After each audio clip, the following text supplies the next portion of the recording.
इस वीडियो में हम लोग बिहार बोर्ड क्लास 8 अध्याय 6 घन और घनमूल के बारे में इस वीडियो में हम लोग बेसिक से समझने वाले हैं। घन और घनमूल इसको अंग्रेजी में कहते हैं क्यूब एंड क्यूब रूट। तो इनको समझते अपने कॉपी में। तो चलिए देख लेते हैं इनको अपने कॉपी में। तो यहाँ पर देखिए अध्याय 6 है घन और घनमूल, इसको अंग्रेजी में कहते हैं क्यूब एंड क्यूब रूट।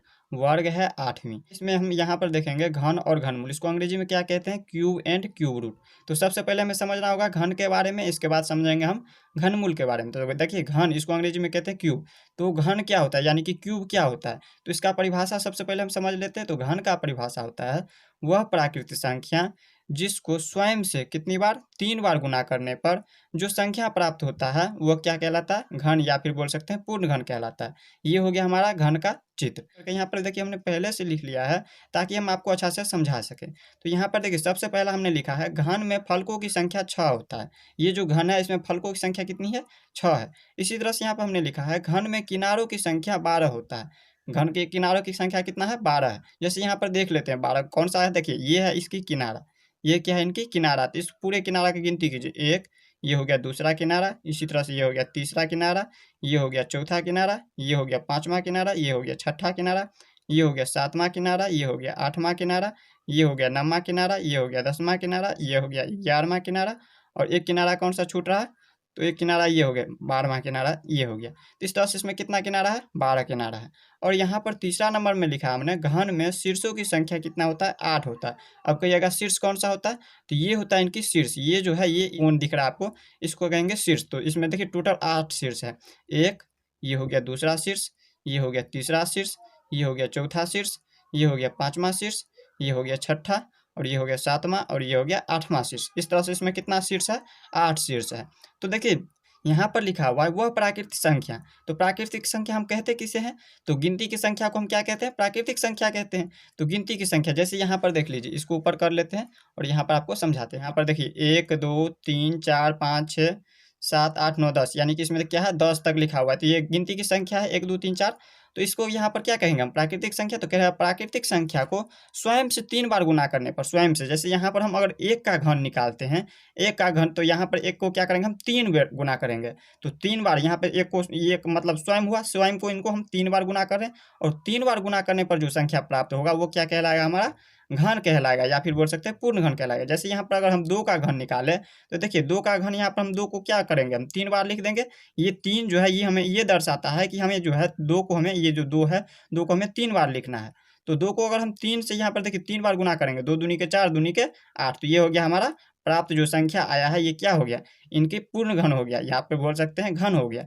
अब इसी तरह से यहाँ पे 3 का अगर घन निकाले, ये हो गया 3 की घन। तो 3 का अगर घन निकालते हैं तो होता है 27। ये हमारा प्राप्त संख्या क्या हो जाएगा पूर्ण घन हो जाएगा, या फिर बोल सकते हैं घन है ये। इसी तरह से यहाँ पर सभी में क्या है दिया हुआ, यहाँ पर हमने लिख दिया। अगर 5 का करते हैं तो 5 को हम 3 बार स्वयं संख्या से 3 बार गुना करेंगे, तो यहाँ पर जो प्राप्त संख्या होगा वो हमारा पूर्ण घन कहलाएगा। अब देखिए ये तो हमने समझ गया, इस तरह से हमने यहाँ पर 10 तक लिख दिया है। और इससे आगे हमने यहाँ पर लिखा है विषम संख्या का घन हमेशा क्या होता है विषम में होता है, और सम संख्या का घन हमेशा सम में होता है। जैसे यहाँ पर देखिए ये क्या है विषम संख्या और सम संख्या की पहचान हम समझ लेते हैं। सम संख्या का पहचान, जिसका इकायांक 0 2 4 6 और 8 रहे तो वो हमारा सम संख्या में होगा।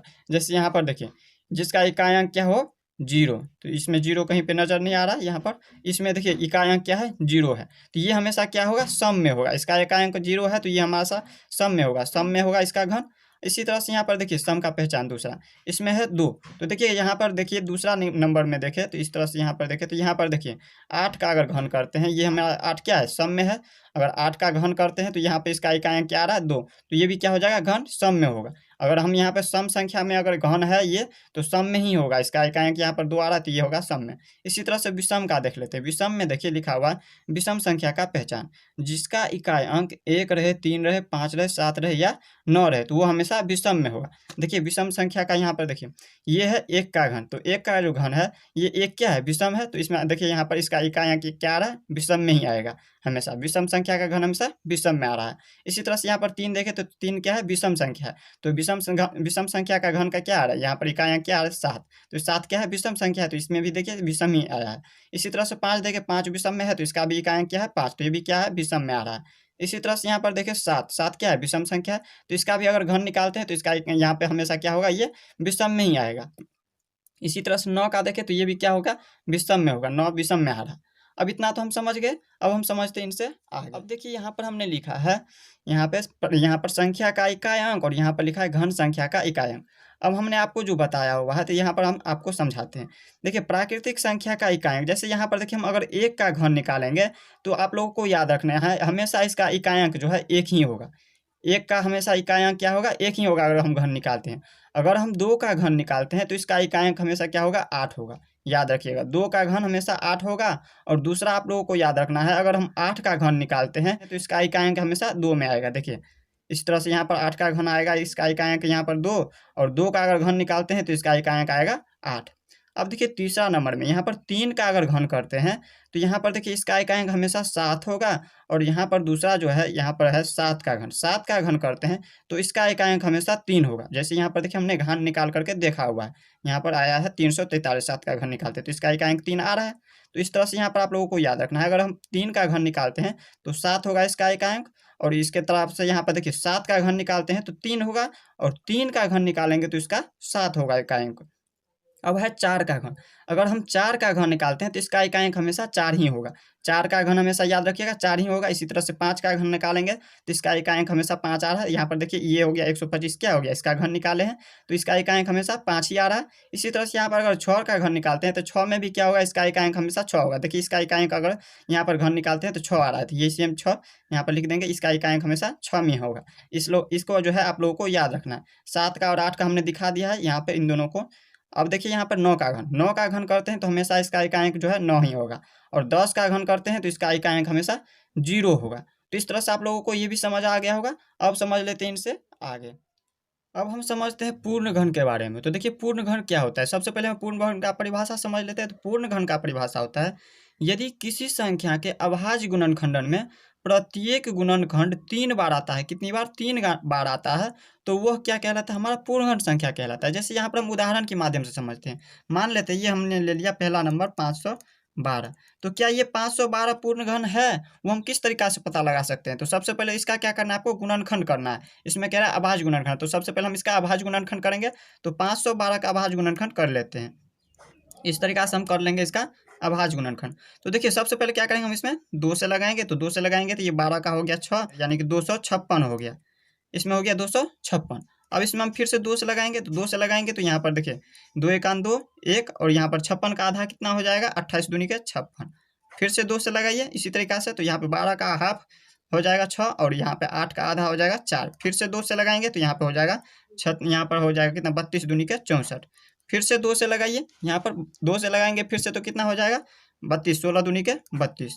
फिर से 2 से लगाएंगे तो 8, फिर से 2 से लगाएंगे तो यहाँ पे हो जाएगा 4, फिर 2 से लगाएंगे तो ये हो जाएगा 2, और फिर 2 से लगाएंगे तो ये हो जाएगा 1। तो इस तरह से हमने अब यहाँ पर लिख दिया है। अब इसको क्या करना है? आपको यहाँ पर नीचे लिख लेना है, यहाँ पर बराबर में लिख देंगे इनको। बराबर में लिखेंगे 512 को। यहाँ पर देखिए जब हम यहाँ पर अभाज्य गुणनखंड किए हैं तो ये कितनी बार 2 आ रहा है इसमें? 1 2 3 4 5 6 7 8 9 बार।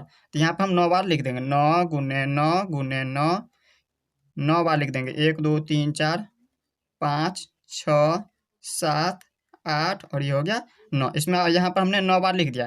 तो यहाँ पर देखिए क्या कह रहा है पूर्ण घन, यहाँ पर देखिए क्या कह रहा है। इसमें हमने लिखा है यदि किसी संख्या के अभाज्य गुणनखंड, यहाँ पे जैसे हम किसी संख्या में मान लिए 512 का गुणनखंडन में प्रत्येक गुणनखंड कितनी बार आना चाहिए? 3 बार आना चाहिए। तो यहाँ पर देखिए 3 बार आता है कि नहीं? देखिए यहाँ पर प्रत्येक गुणनखंड, जैसे 9 का गुणनखंड है तो 3 बार आता है इसमें। देखिए यहाँ पर ये हो गया 9 का गुणनखंड, ये 3 बार हो गया।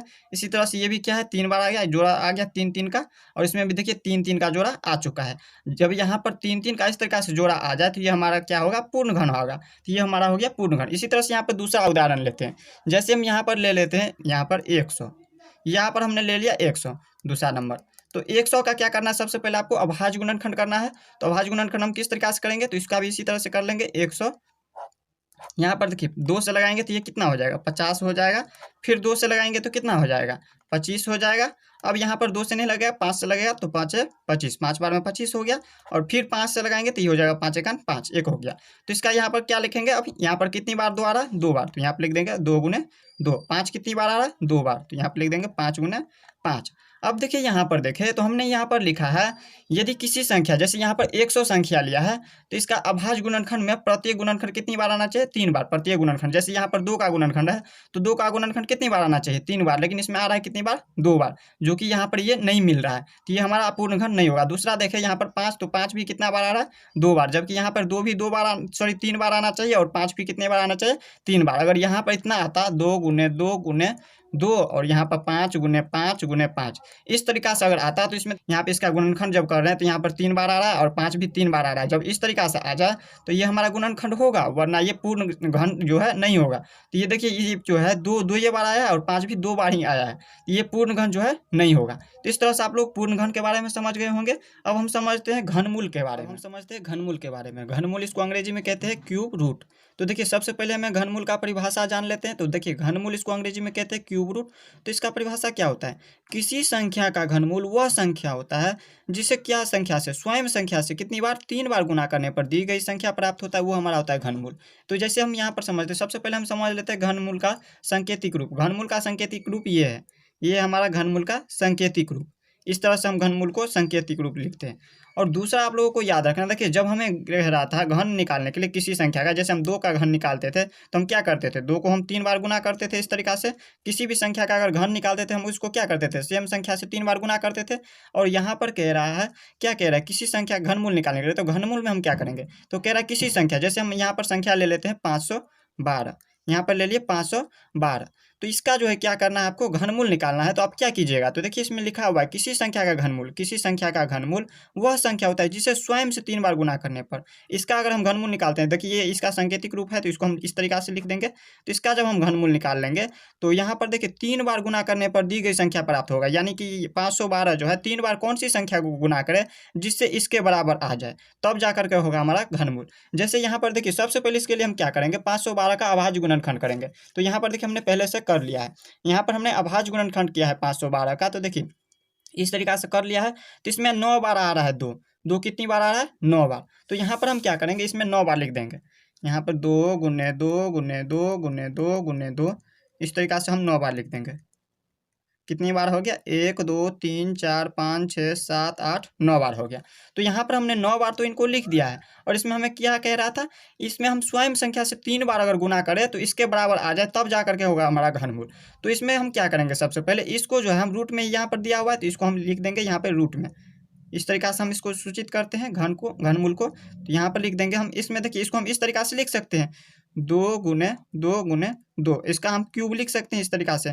देखिए अगर यहाँ पे हम 2 का क्यूब करें तो यहाँ पर 3 बार आ जाएगा, 2 इसका मतलब तीनों के लिए है, तीनों के लिए कोष्ठ में लग गया। तो इस तरीका से इसको लिख दिए हैं। और इसी के बाद हम यहाँ पर क्या करेंगे, इसको हम इस तरीका से, इसको जब हम रूट से बाहर करेंगे तो इसको हम इस तरीका से लिख सकते हैं ना, 2 गुने 2 गुने 2, जब रूट से बाहर करेंगे तो इस तरीका से लिख देंगे। और जब इसको यहाँ पर आप गुना करेंगे, बराबर चिन्ह लगाएंगे, और जब इनको बराबर यहाँ पर गुना करेंगे तो कितना हो जाएगा, 2 दूनी के 4 दूनी के 8। या फिर हम डायरेक्ट कर सकते थे इनको, यहाँ पर देखिए यहाँ पर कह रहा है 3 बार, यहाँ पर इनको स्वयं संख्या से 3 बार गुना करने पर जो इनके बराबर आ जाए तो वो हमारा होगा घनमूल। तो देखिए इसमें सबसे पहले क्या करेंगे, हम 3 संख्याओं के साथ इस तरीका से जोड़ा लगाते चले जाएंगे। 3 संख्याओं के साथ जोड़ा लगाएंगे और इसमें देखिए तीनों संख्याओं के लिए 1 2 को लिख देंगे, और इन तीनों संख्याओं के लिए 1 2 लिख देंगे, और इन तीनों संख्याओं के लिए 1 2 लिख देंगे, और इन तीनों को यहाँ पर 2 को हम गुना कर देंगे। इसमें हम अगर इस तरीका से गुना करते हैं 2 गुने 2, तो यहाँ पर इस तरीका से भी आ जाएगा 8, 2 दूनी के 4 दूनी के 8, ये आ गया इसका घनमूल। तो इस तरह से हम लोग घनमूल निकालना भी सीख लिए। नेक्स्ट वीडियो में हम लोग इनसे आगे देखेंगे। तो मिलते हैं नेक्स्ट वीडियो में, तब तक के लिए गुड बाय।